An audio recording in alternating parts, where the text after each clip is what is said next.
반갑습니다. 7월의 첫날 아침이네요. 7월 한 달 모든 나뭇잎들이 가장 푸르르고 또 햇살도 가장 강력한 생명이 가장 활성화되는 이 한 달, 우리의 영혼도 하나님의 은혜 안에서 활기차게 새로워질 수 있기를 축원합니다. 기도하겠습니다. 우리에게 새 달 7월을 주셔서 감사합니다. 오늘 그 첫날 하나님의 말씀이 우리를 하나님의 선하심과 인자하심으로 이끌어 주시기를 소망합니다. 성령님, 오늘 이 시간도 우리에게 주의 말씀으로 계시하여 주시옵소서. 그 말씀이, 그 계시의 말씀이 깨달아지고 그 말씀이 우리의 생각이 되게 하시고 그 말씀이 우리의 길이 되게 하여 주시옵소서. 예수님의 이름으로 기도합니다. 아멘. 찬송가 204장 주의 말씀 듣고서 준행하는 자는 주의 말씀 듣고서 준행하는 자는 안석 위에 터닫고 집을 지음 같아 비가 오고 물라며 바람 부딪혀도 안석 위에 세운 집 무너지지 않네. 잘 짓고 잘 짓세 우리 집 잘 짓세 만세 반석 위에 우리 집 잘 짓세 주의 말씀 듣고도 행치 않는 자는 모래 위에 터닫고 집을 지음 같아 비가 오고 물라며 바람 부딪힐 때 모래 위에 세운 집 크게 무너지네. 잘 짓고 잘 짓세 우리 집 잘 짓세 만세 반석 위에 우리 집 잘 짓세 세상 모든 사람들 집을 짓는 자니 반석이가 아닌 건 모래 위에 짓네. 우리 구주 오셔서 지은 상을 줄 때 세운 공로 따라서 영영상 걸들이 잘 짓고 잘 짓세 우리 집 잘 짓세 만세 반석 위에다 우리 집 잘 짓세. 아멘. 네, 오늘도 하나님의 주시는 말씀 위에 삶을 구축하시기를 만세 반석 위에 지은 인생 되시기를 축복합니다. 오늘 주시는 말씀은 잠언 16장 9절과 요한복음 15장 5절 두 곳을 보겠습니다. 잠언 16장 9절 말씀 먼저 읽도록 하겠습니다. 사람이 마음으로 자기의 길을 계획할지라도 그의 걸음을 인도하시는 이는 여호와시니라. 아멘. 요한복음 15장 5절 말씀 한 절 더 읽도록 하겠습니다. 나는 포도나무요 너희는 가지라. 그가 내 안에 내가 그 안에 거하면 사람이 열매를 많이 맺나니 나를 떠나서는 너희가 아무것도 할 수 없음이라. 아멘. 7월의 첫날 다락방 글의 저자는 미국 텍사스에 사는 캐서린 존스 자매님입니다. 자매님은 남편과 함께 이제 나이가 좀 드셨나 봐요. 시골로 이사를 했습니다. 그리고 포도주를 직접 만들고 싶은 그런 마음이 부부가 있어서 자기 집 텃밭에 포도원을 짓기 시작했습니다. 지역에 맞는 포도 품종을 주문하고 또 그 급수로를 설치하고 지지대를 세워주고 포도 덩굴이 잘 뻗어가도록 노력을 많이 했습니다. 그런데 5년 동안 이렇다 할 열매, 수확이 없었습니다. 열매가 맺어져도 그 한여름 더위를 이기지 못하고 다 시들어 버리는 거예요. 그래서 어떻게 할지 모르던 차에 어느 날 이 부부가 누군가 얘기를 해주셨겠죠. 포도와 함께 블랙베리를 같이 또 심었습니다. 그런데 포도는 시들어 버리는데 블랙베리는 어느 순간부터 막 풍성하게 뻗어가기 시작하는 거예요. 그래서 결국 온 포도밭이 블랙베리 밭이 되었습니다. 결국 캐서린 부부는 블랙베리 열매를 풍성하게 수확하는 기쁨을 누리게 되었고, 나중에는 포도원은 포기하고 이 블랙베리를 키우게 되었습니다. 그래서 이런 경험을 통해서 하나님을 경외하는 캐서린 자매님은 하나님과 자신의 관계에 대해서 돌아보면서 이런 말을 우리에게 권면하고 있습니다. 잠언 16장 9절 말씀인데, 오늘 읽었던 말씀, 사람이 마음으로 자기의 길을 계획할지라도 그의 걸음을 인도하시는 이는 여호와시니라. 이 말씀 그대로 처음에 이 캐서린 부부는 자기들 생각에 이제 포도원을 짓겠다, 포도 열매를 수확하겠다라고 계획을 했습니다. 그런데 결국은 블랙베리 열매를 수확하게 되었어요. 처음에는 포도 농사를 열심히 지었지만 어느 순간부터 블랙베리 농사를 짓게 되었습니다. 블랙베리 열매를 수확하는 즐거움으로 이제는 만족하게 되었습니다. 그러므로 우리 인생 가운데 하나님은 항상 어찌 보면 제일 좋은 길을 열어주신다고 생각합니다. 때로 우리가 다 이해할 수는 없지만 우리의 열심과 우리의 노력이, 우리의 계획이 잘 이루어지지 않을 때가 있는데, 그때 우리는 하나님을 경외하는 우리는 하나님 앞에 무릎을 꿇고 그분의 음성을 다시 들어야 됩니다. 아무리 수고하고 아무리 노력해도 결국 그 열매를 주시는 분은 하나님이시는 것을 우리가 고백하면서, 하나님, 저희가 지금 계획하고 노력하는 이것이 하나님의 뜻과 맞지 않는 부분이 있는지 우리는 돌아봐야 된다는 것이죠. 그래서 하나님을 경외하기 때문에 하나님 앞에 무릎을 꿇는 성도는 하나님으로부터 메시지를 듣습니다. 하나님의 플랜을 들려주십니다. 하나님께서 들려주십니다. 중요한 것은 그 하나님으로부터 온 계획을 받아들이느냐 안 받아들이냐입니다. 여러 사람의 권면이나 또 성경 말씀을 통해서 하나님의 뜻을 깨달은 후에도 자기의 고집을 내려놓지 않는 사람들이 많이 있죠. 우리는 그런 마음의 상태를 완고함이라고 표현합니다. 오늘 요한복음 15장 5절에서도 주님 당신이 포도나무이고 주님을 믿고 따르는 우리들은 포도나무에 붙어있는 가지라고 비유로 말씀하십니다. 포도나무와 가지의 관계, 곧 예수님과 우리와의 관계죠. 가지가 몸통에 붙어있을 때 당연히 열매가 맺히는 것입니다.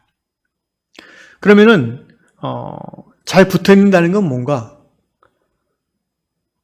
예수님과 우리와의 관계에 있어서 소통이 잘 이루어지는 것이 가지가 몸통에 잘 붙어있는 거라고 할 수 있습니다. 소통. 곧 나의 뜻이 예수님에게 잘 전달되고, 물론 그분은 다 알아들으십니다. 그분의 뜻이 나에게 잘 전달되느냐, 이 부분이 이 문제인 거죠.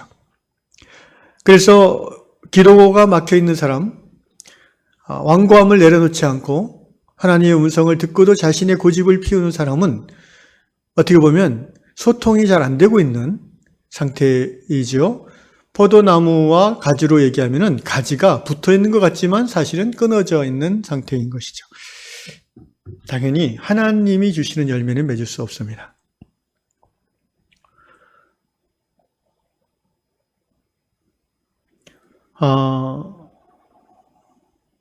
우리는 하나님이 주시는 열매를 맺기 위해서 하나님의 계획을 들었을 때에 나의 계획을 내려놓고 그분의 계획을 받아들이는 변화, 모험, 결단을 행해야 합니다. 그렇지 않으면 하나님이 주시는 열매를 맺지 못합니다. 근데 많은 사람들은 자신의 어떤 자존심 또는 변화하지 않고 그냥 안주하고자 하는 그런 게으른 속성 때문에 하나님의 플랜을 듣고도 깨닫고도 변화하려고 하지 않습니다. 변화를 받아들이지 않고 인정하려고 하지 않습니다. 변화를 받아들이지 않는 사람은 결국은 도태하게 됩니다. 변화라는 것은 여러분 상태의 변화 또는 입장의 변화 또는 실천의 변화 여러 가지 영역의 변화가 있잖아요. 우리의 몸은 우리의 세포는 매 순간 변화되고 있습니다. 세포 변화는 계속해서 일어나고 있습니다. 비듬이 나오는 것은 죽은 세포가 나오는 거고요. 때도 마찬가지고요. 그만큼 또 새로운 세포가 영양분을 통해서 만들어지는 거죠. 이 모든 변화한다는 건 어떻게 보면 살아있다는 겁니다. 살아있는 것은 변화합니다. 어린아이일수록 새로운 것을 쉽게 받아들입니다. 변화하는 거죠. 그런데 나이가 들수록 변화하려고 하지 않습니다. 살던 것도 그냥 계속 살고 싶어지고 뭔가 새로운 사람을 사귀는 것도 어려워지고 변화를 거부하는 속성, 완고함, 게으름, 두려움, whatever 이유 어쨌든 간에 그런데 여러분 변화하지 않으면 하나님의 계획에 동참할 수 없고 하나님이 이끄시는 열매에 맺을 수 없습니다. 사랑하는 유양의 성도 여러분, 오늘 나는 하나님의 플랜을 듣고 변화하고 싶은지 내 마음에 하나님으로 말미암은 변화하고자 하는 갈망이 있는지를 돌아보시면 좋겠습니다. 그냥 베드로처럼 변화산상의 베드로처럼 어느 정도 생활과 삶의 만족함으로 주여 여기가 좋사오니 그것도 하나님의 뜻이면 감사하죠. 그러나 어느 순간 하나님께서 이제는 one step forward, 한 걸음 변화의 걸음을 띄어라라는 마음을 주셨을 때에도 여전히 주여 여기가 좋사오니 하는 것은 그분과의 소통이 안 되는 것이고 그분이 원하시는 열매를 맺지 못하게 되는 것입니다. 여러분 관계에 있어서 변화를 갈망하십니까? 부부관계에 있어서 더 좋은 부부관계, 더 하나님이 주신 그 아담과 하와, 죄짓게 진 아담과 하와의 상태와 같은 하나됨을 계속해서 부부간에 추구하십니까? 변화하고 싶다는 것은 좋은 쪽으로의 변화를 말하는 거죠. 자녀와의 관계는 어떻습니까? 그냥 자녀가 문제 일으키지 않은 것으로 만족합니까? 그럴 수도 있습니다. 워낙 문제를 많이 일으켰던 자녀라면 그럴 수가 있는데 그러나 항상 우리가 살아있고 좋은 관계라는 것은 발전적인 변화를 추구하는 모습이죠. 재정에 있어서도 그렇고요. 교회에 있어서도 그렇습니다. 교회도 우리와 같이 살아있는 유기체이기 때문에 여러분 교회는 Organic Body of Christ, 그리스도의 유기적 몸이라고 표현합니다. 유기적이라는 것은 살아있다는 거예요. 살아있다는 것은 변화를 추구해야 되는 존재라는 것입니다.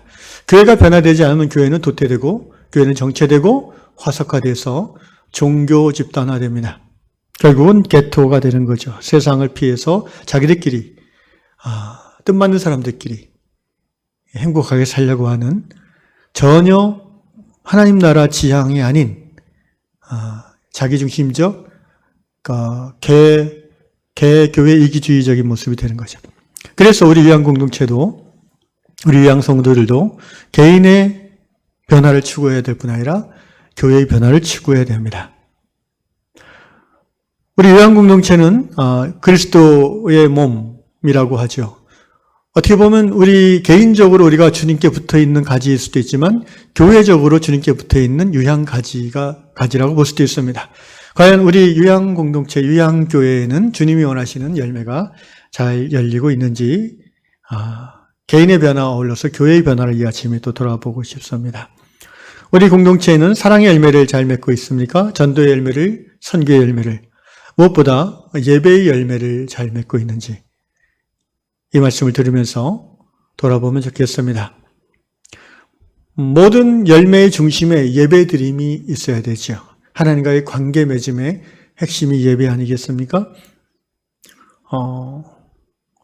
제가 이 교회에 부임하면서 작년에는 여러분이 원래 했던 방식으로 1년 그대로 예배를 인도했고, 올해 들어서 조금 순서를, 내용을 바꿨습니다. 그런데 이제 6개월이 지났는데 그 변화, 찬양의 순서를 준비 찬양을 없애고 예배 안으로 끌어들였죠. 여러 번 설명드렸지만 준비 찬양이란 개념 자체가 성경에 없다는 것을 제가 강조했습니다. 예배는, 찬양은 예배의 준비가 아니라 예배의 중심이지요. 그런 의미에서 예배 중에 10분에서 15분 정도 경배와 찬양 시간을 갖게 되는데, 이 부분에 대해서 아직 좀 이렇게 잘 변화하기가 좀 꺼려지는 분들도 있는 것 같습니다. 여러분, 과거 여러분의 그 찬양했던 방식을 돌아보십시오. 예배 시간 10분 전쯤에 준비 찬양이라고 하죠. 사람들이 몇 명 오든 말든, 그리고 또 사람들은 그 시간에 꼭 있어야 된다는, 찬양 하면 좋고 안 하면 말고 자유롭습니다. 하나님께 드리는 찬양은 그렇게 해서는 안 되는 거 아니겠습니까? 한 마음이 되어서 한 공동체가 한 하나님을 바라보며 하나님을 찬양하는 것이 우리 인생의 목적이기도 하고 또 신자의 의무이기도 합니다. 무엇보다도 의미와 목적 이전에 하나님과의 관계 맺는 우리에게 주신 축복의 통로이죠. 그래서 준비 찬양이라는 개념은 신앙에 있어서 합당하지 않습니다. 예배 안에서 우리가 찬양 가운데도 깊이 들어가는, 그래서 이제 더 풍성한 예배의 은혜를 경험하고, 또 그것이 토대가 되어서 우리 공동체가 사랑의 열매, 전도의 열매, 선교의 열매, 섬김의 열매를 잘 맺을 수 있다고 생각합니다. 또 우리 위한 공동체가 제가 부임하고 나서 조금씩 하나님이 인도하시는 변화의 도상에 있다는 것을 우리는 체감합니다. 그 노예 가입을 작년 우리가 7월인가요? 결정했지요. 굉장히 큰 변화입니다. 기성 제도권 교회 밖에 있다가 그 교회 안으로, 제도권 안으로 들어가고자 하는 변화를 우리가 수용한 것이죠.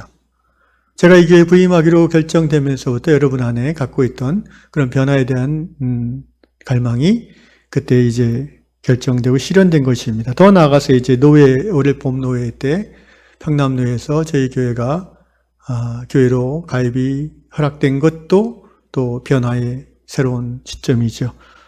그리고 교회 대표자 이름을 담임 목사로 변경한 것도 어떻게 보면 여러분 입장에서 보면 하나님이 인도하시는 큰 변화의 한 스텝을 띈 것입니다. 그것이 왜 그렇게 어려웠는지는 여러분 스스로도 잘 돌아보면 아실 겁니다. 이제 우리는 하나님이 인도하시는 변화의 도상, in the way of, 도상에 서 있습니다. 뒤로 물러가는 것은 하나님이 기뻐하지 아니하십니다. 한 걸음 한 걸음 하나님이 인도하시는 하나님의 플랜에 맞춰서 우리가 그동안 익숙하게 편안하게 걸쳐왔던 그런 형식과 또 정관 내용들과 제도들을 이제는 조금씩 바꿔 나가야 될 때라고 생각합니다. 결과적으로 하나님께 영광이 되고 신앙생활한 유양 공동체의 모든 멤버들이 더 행복한 신앙생활하는 그런 열매 맺는 변화이기를 주 예수 그리스도 이름으로 축원합니다. 기도하겠습니다. 고마우신 아버지 하나님, 살아있음은 생명의 변화를 반드시 수반하는 것을 배웠습니다. 우리 위한 공동체가 또 우리 위한 성도 한 사람 한 사람이 진정 하나님과의 관계에 있어서 살아있는 개인, 살아있는 교회가 되게 하여 주시옵소서. 예수님과의 깊은 소통 속에서 하나님의 플랜을 우리의 플랜보다 높이 여기고 기꺼이 우리의 계획과 하나님의 계획이 다를 때에 우리의 계획을 내려놓고 하나님의 계획을 붙잡고 나아가는 개인과 공동체 되도록 인도하여 주시옵소서. 그리고 그 열매로서 하나님께 기쁨을 드리며 우리의 신앙의 삶에 평화와 만족과 즐거움이 넘쳐나는 복된 신앙 인생들 다 될 수 있도록 이 양의 백성들을 축복하여 주옵소서. 예수님의 이름으로 기도합나이다. 아멘.